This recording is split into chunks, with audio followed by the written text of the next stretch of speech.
Good evening and welcome again to American Gladio. I'm Ramon, and I'll let some of you come in. Of course, I do want to take this opportunity since I do want to have people really understand why I call it American Gladio. I call this show American Gladio because if you read about the Cold War and the CIA and our operations in Europe, there was a network back then called Gladio of CIA operatives especially in Italy, the Italian government and institutions that were basically the true government of that country. Now, in Italy, it was especially powerful, but throughout Europe, there were similar networks, Gladio operatives, and they basically were in charge of helping ensure that the regimes that were in power, the governments that were in power throughout Western Europe remained pro-American. And that was during the Cold War. So I wouldn't say that it was, really, and it. I mean, let's talk about it. The Cold War. There's plenty of reasons why you would expect that the United States needed these countries to remain free from Soviet influence as much as possible. So it was understandable, but there were plenty of abuses that took place. One of the abuses that ended up happening was that a number of those countries, again, especially Italy, became hopelessly corrupt and pretty much never recovered. I believe France also was deeply affected by Gladio. Germany, West Germany, was never truly an independent country during the Cold War because it was divided in two. It was divided between East Germany and West Germany, and there were British and American troops on the western side, and there were Soviet troops on the eastern side. So in that case, it was definitely more than Gladio, and there were other NATO bases throughout Europe.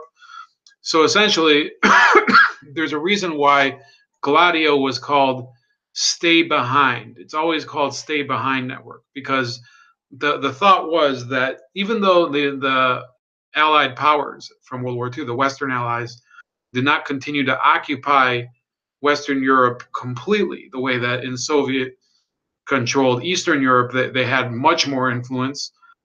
They knew that they needed people to stay behind and make sure that the work done to erect basically Western democracies in these countries would not be undone by communist agitators. And to a large extent, it was successful. Communist parties were pretty successful in Western Europe, in France, Italy, and I think what's the other country where they had a strong one? It was France, Italy, and Portugal. They all three of those countries had very strong leftist or communist groups that were trying to take power, but they never ended up doing. Portugal was probably the closest to it, but they never ended up ditching the West. Even the leftists in Portugal didn't want to become Soviet satellites, and yeah, there was this issue after the Cold War ended where people had to decide what we were going to do with those spy networks. And some of those spy networks actually committed acts of terrorism or were alleged to have. There were a number of terrorist attacks, again, especially in Italy, that were they were mostly linked to far right groups in Italy. So when people accuse me on this, people can accuse me on this show of being biased and hating the left and being some sort of red baiter. But I recognize that there were abuses done to law and order throughout the Western world as well. Throughout the side, the anti-communist side during the war too. It's not like I endorse the far right regimes of South America or um, South Vietnam. I've definitely learned throughout all the reading that I've done over the years that you can't justify abuses on one side and then attack those on the other side without, I mean, at least not without context. I mean, there's really a problem when you endorse a dictatorship based on the ideas that you have. So, most of the time, I urge economic freedom. I urge legal freedoms. That we should have a justice system that recognizes the rights of the accused, even if they're people that we personally hate. There's lots of people that I see uh, in the public sphere accused of serious crimes that I think personally, yeah, if I was the judge, I would give them the electric chair, or I'd friggin' have them dragged through the streets and run over by a truck. But that's not, now that's the way I feel that people should be punished, but that's not the way the system that I support would punish people. That's the value of having a justice system that recognizes the rights of the accused, because people should know that if they don't respect the rights of the accused, one day when they're accused of a crime, they could undergo the same type of treatment.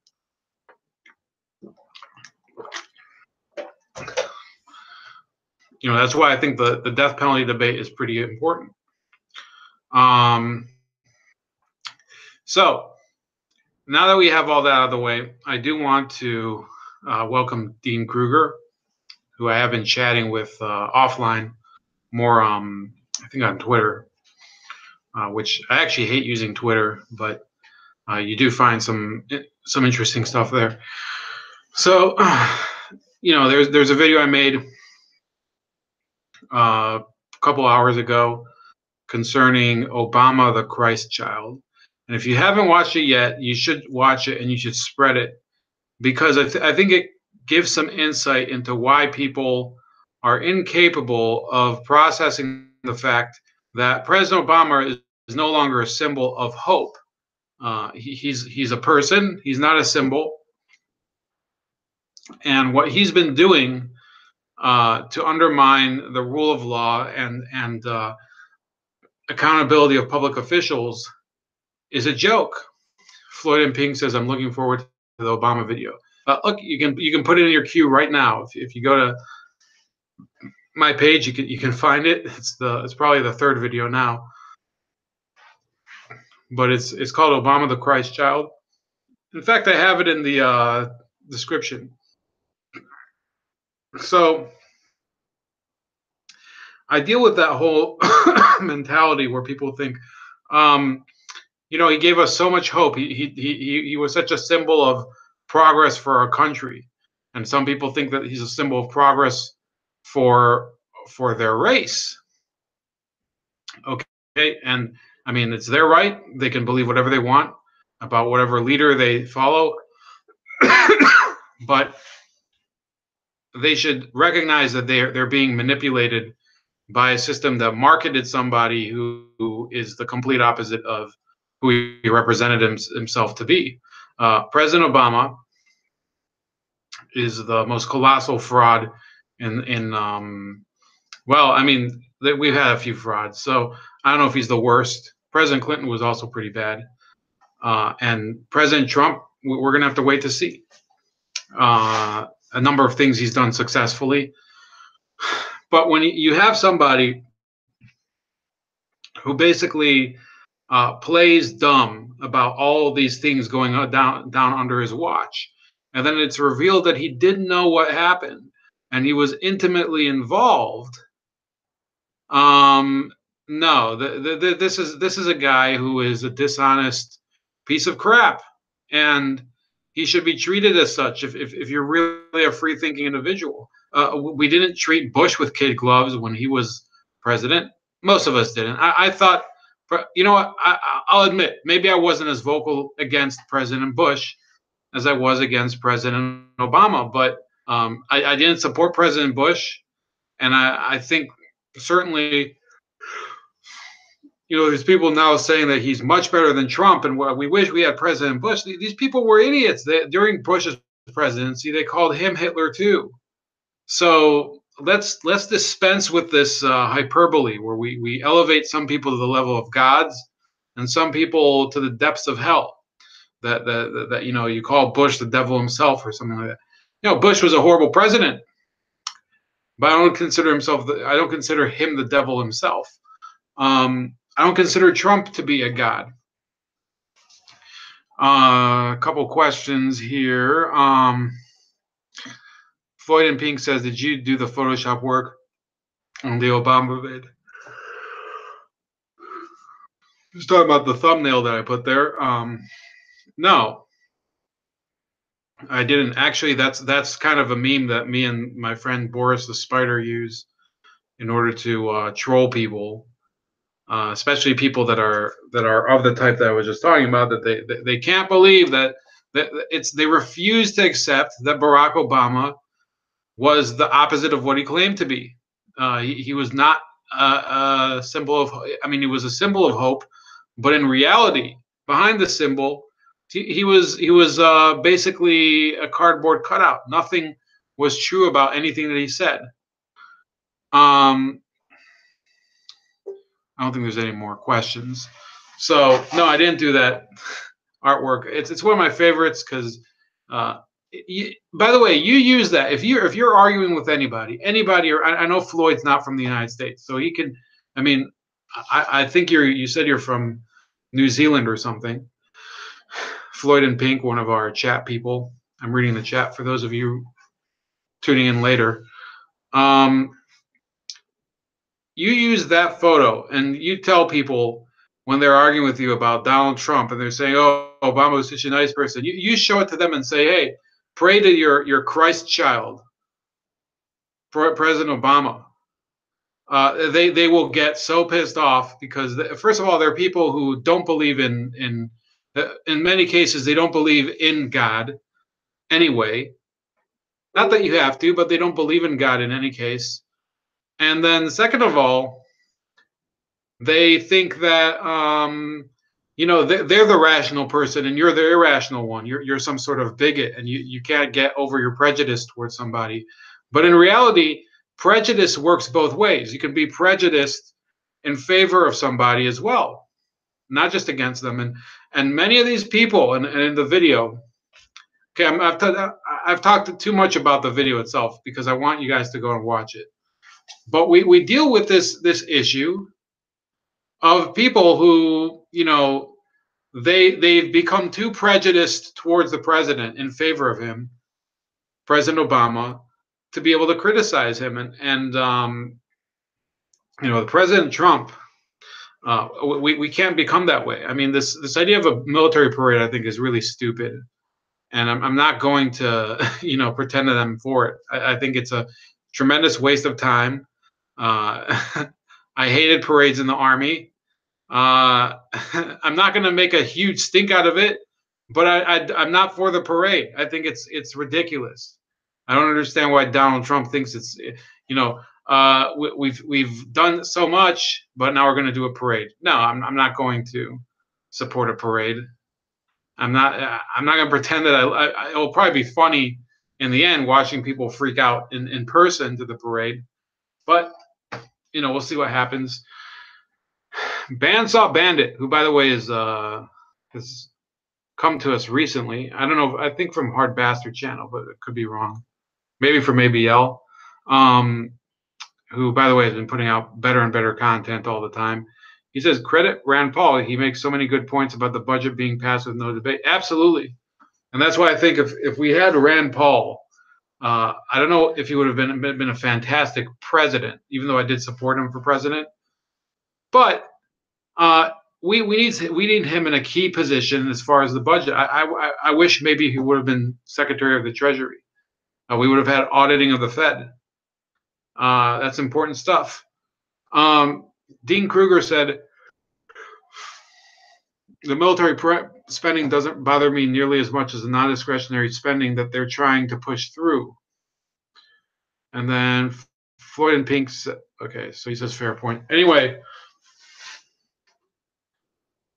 let's talk a little about the events that happened today. Now, the Uranium One scandal was dismissed for so long by fact checkers and by pundits and by the intelligence community and by legal analysts as they were saying, oh, it was cleared, and Hillary Clinton wasn't the person who had to sign off.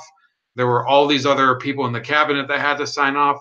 It's now becoming apparent that no, the fix was in, and it's over for those people trying to say that there's no proof that there was any wrongdoing in it.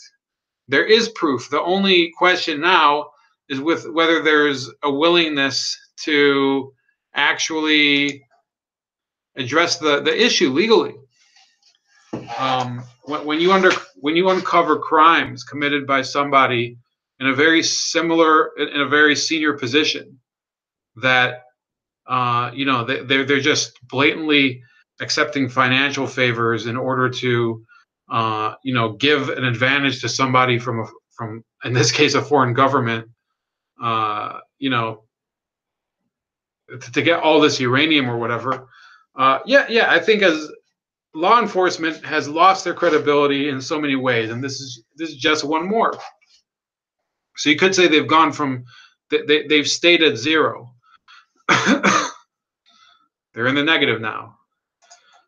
It says here, this from the Daily Mail: FBI informant who spied on Russian firm that bought Uranium One says Moscow paid millions to influence Hillary Clinton while the deal was under review. And how this works is that Rosatom bought Uranium One after getting U.S. government approval in 2010, gaining control of 20% of America's uranium supply.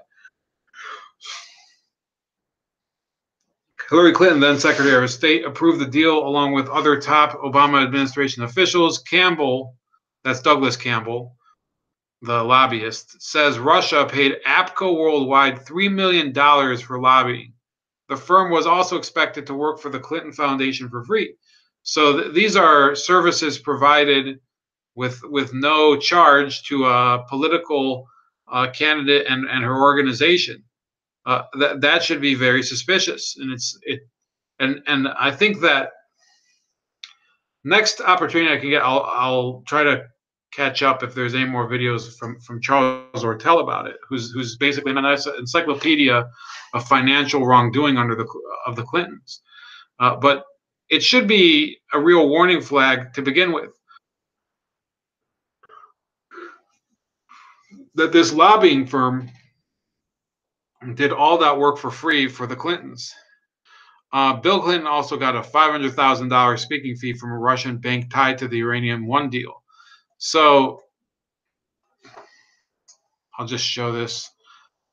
This is a guy, Douglas Campbell, speaking at a conference, and it says APCO was expected to work for the Clinton Global Initiative, an arm of the Clinton Foundation, for free as part of the Russian contract. A move Moscow says curried favor with Hillary Clinton, who would have to approve Rosatom's purchase of Uranium One.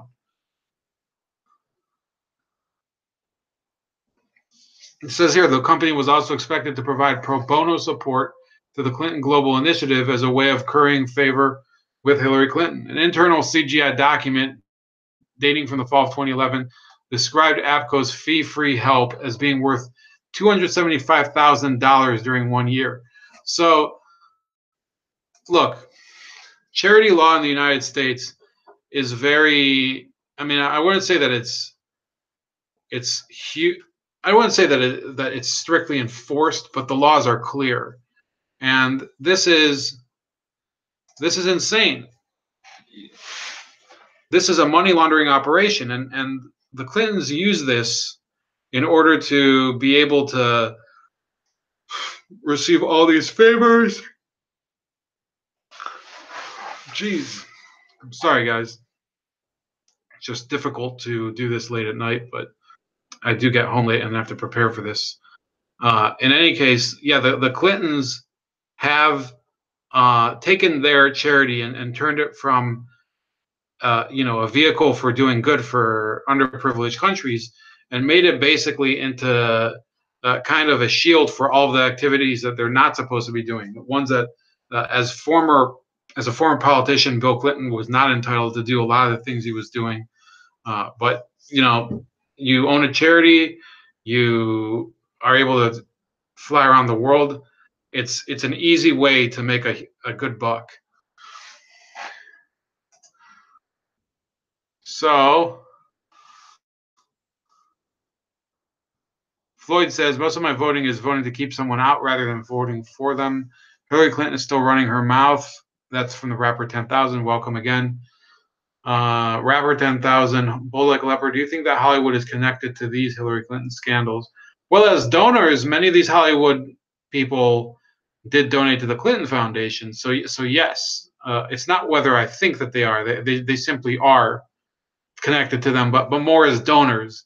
And possibly, I mean, time will tell whether one of them actually profited from these scandals, which would, that would be a tremendous piece of harm to an actor's career to be linked to the Uranium One scandal as somebody who made money off of it.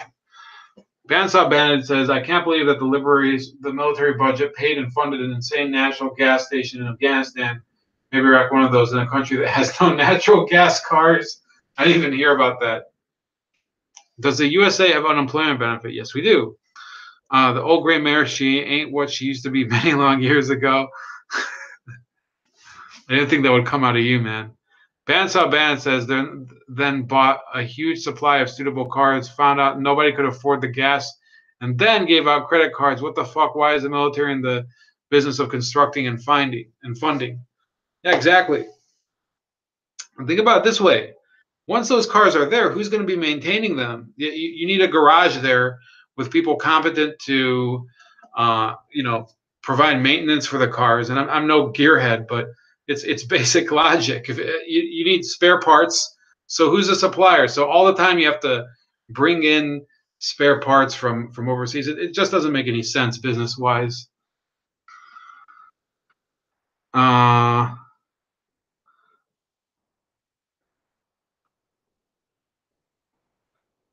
The rapper, so Lisa PDX, also welcome. So rapper 10,000 says, bold like a leopard. Yesterday, an ESPN reporter thinks that the Notre Dame Fighting Irish mascot is racist. What the hell? I think I'm kind of tired of those stories, and it's been made in the past, and I've talked about the Native American mascot controversy, which I am against Indian mascots, but I'm not one of these people that will, run up to a fan and say, well, you're racist for wearing that hat, because there's a lot of people I know who, I live in Cleveland, we have the Indians. A lot of people love the team and they love the mascot. I personally don't think the mascot is good, but you're not going to win minds by shaming people. I actually got into an argument like that today with somebody who tried to shame me into changing my opinion. I'm not changing my opinion if you're going to try to shame me. I've admitted I've been wrong on certain things, and I think we're all mature enough to decide when that's appropriate. Australia funded the Clinton organization by a mere $10 billion.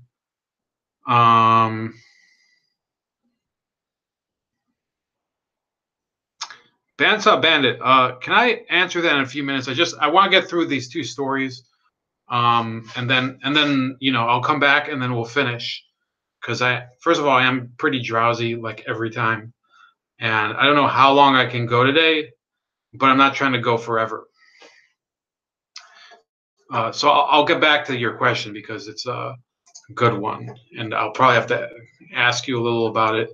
So the Committee to Investigate Russia is this organization headed by Hollywood actor and producer and director Rob Reiner, and he interviewed the former head of the CIA, John Brennan, and his former boss, James Clapper, in order to talk about updates about the Russia investigation. And it should bring pause to people that a Hollywood actor, now Hollywood has been discredited both for the sexual scandals and for, in many cases, selling out to corporations and the CIA and intelligence community. They put out stuff that's clearly propaganda nowadays. So why not just reinforce that, that problem by just participating in it? So I watched a bit of that. I also watched the Cenk Uygur and Kyle Kalinske debate.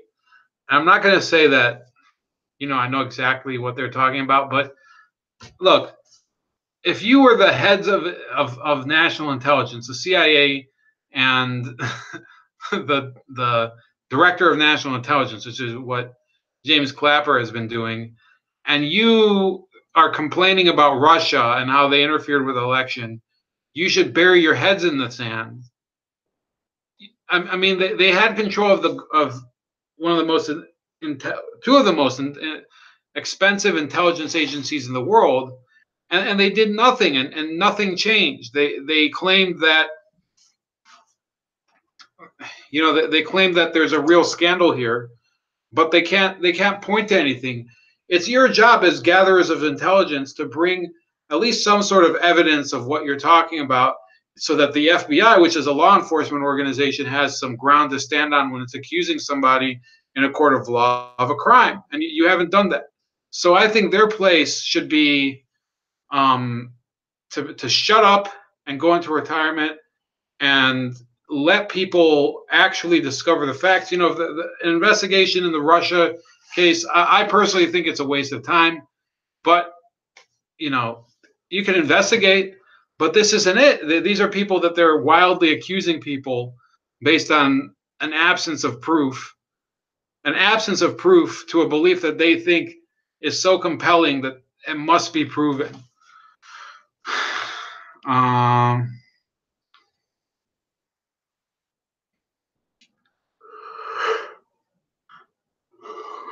So last story, we're talking about Adam Schiff,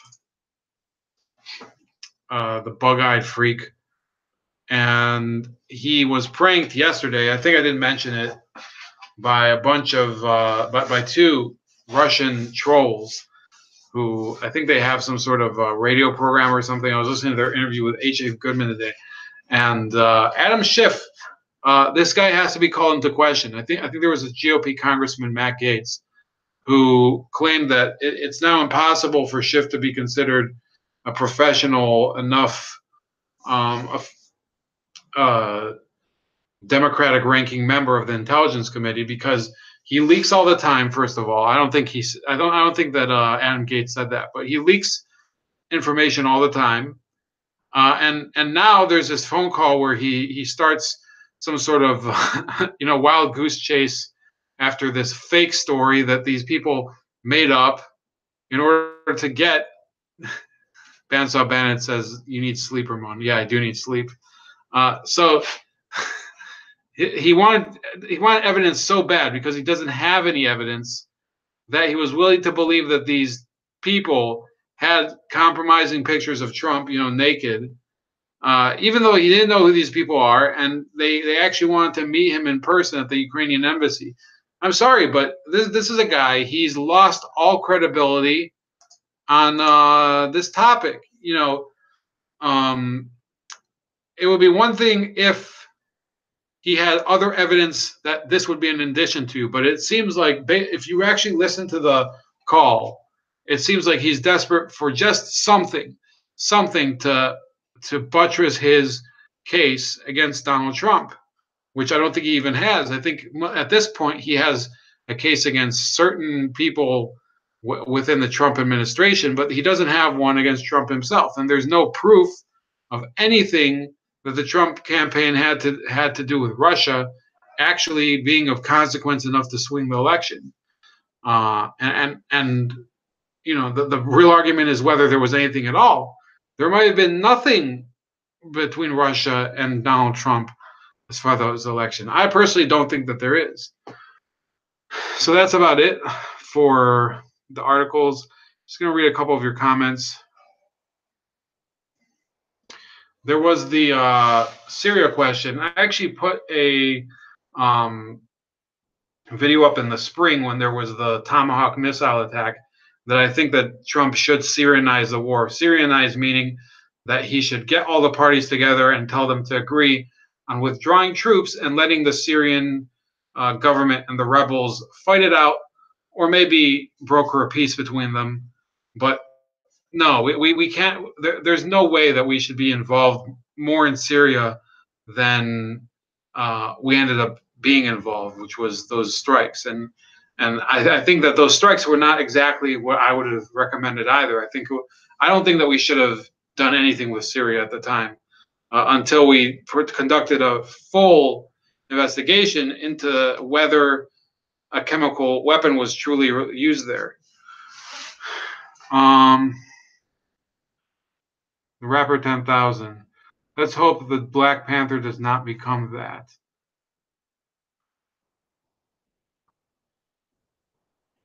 He's talking about rappers getting old.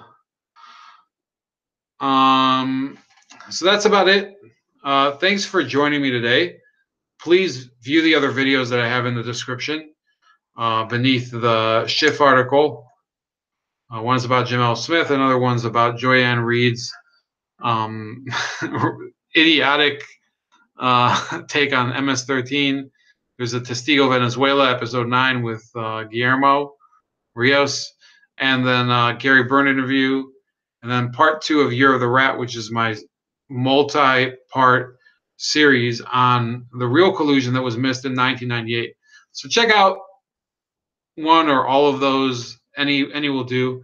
I'm trying to grow the platform, or I mean, grow my platform within YouTube and help people, learn how to debate these topics effectively. Even if you are of a side that believes in something like that, the Russia investigation is actually uncovering real crimes. I think that we do need,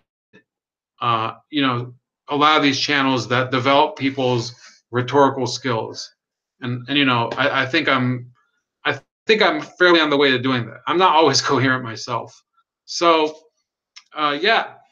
Everybody have a great night, and yeah, that was short. Open up. Yeah, here's a couple comments. Open up your broadcast to Skype calls, maybe, Ramon. I'd love to chat. Well, Bandsaw Bandit, I don't do Skype because I don't know how to hook it up with YouTube, but I can share with you Hangouts if you want to contact me offline. Send me your email. There's an option on YouTube to communicate with a creator. So send me your email. I could have you on one day, just to comment or something. Skype call, I'm not sure exactly how to do that on YouTube. Floyd in Pink says the real collusion was with China in 1996. Absolutely. And there's another video about that below. I wonder where you got that from. Ask ABL maybe for help. No, I'm not. I mean, every time I email ABL, I don't think he really has time to read anything I've been sending him. So, I wish I'd get more attention from some of these creators that I email, including Anthony Brian Logan and Lionel, for example. Lionel actually has replied to me a couple times, but this is about some of you guys came here. We're not trying to create basically NBC News here, but we are trying to reach out to each other and share our own information. And the information that we share here, we can bring to other people, and those people might want to come here eventually. But if they don't, then they don't. This isn't the end all be all of what I work on. There's other platforms that I use, including blogging, writing articles and whatever. And some people like them, and some people ignore them. So, but thanks for you guys. It's great to listen to you people. I love, that I have people here. Bandsaw Bandit from Australia, another gentleman, who was it? Floyd in Pink from New Zealand. Yeah, you guys, I think that you guys are conscious down under, because I hear a lot of Australian commentators. They're conscious of the broader effects of what's going on here. So, in terms of what's going on in America, not with my channel. But thanks for tuning in again, and check out the videos below. And everybody who is watching later, also, please watch from the beginning, and watch that Kyle Kalinske debate that I put in the description. It's kind of ridiculous how Cenk goes on and on about how he believes that there were, he believes that there were ties between Russia, or between Trump and Saudi Arabia, even though he doesn't have any documented proof of it. Uh, but yeah, that's it. So good night, and happy Friday and happy weekend. Let's see here. Can't find the window to close. That's it. Good night.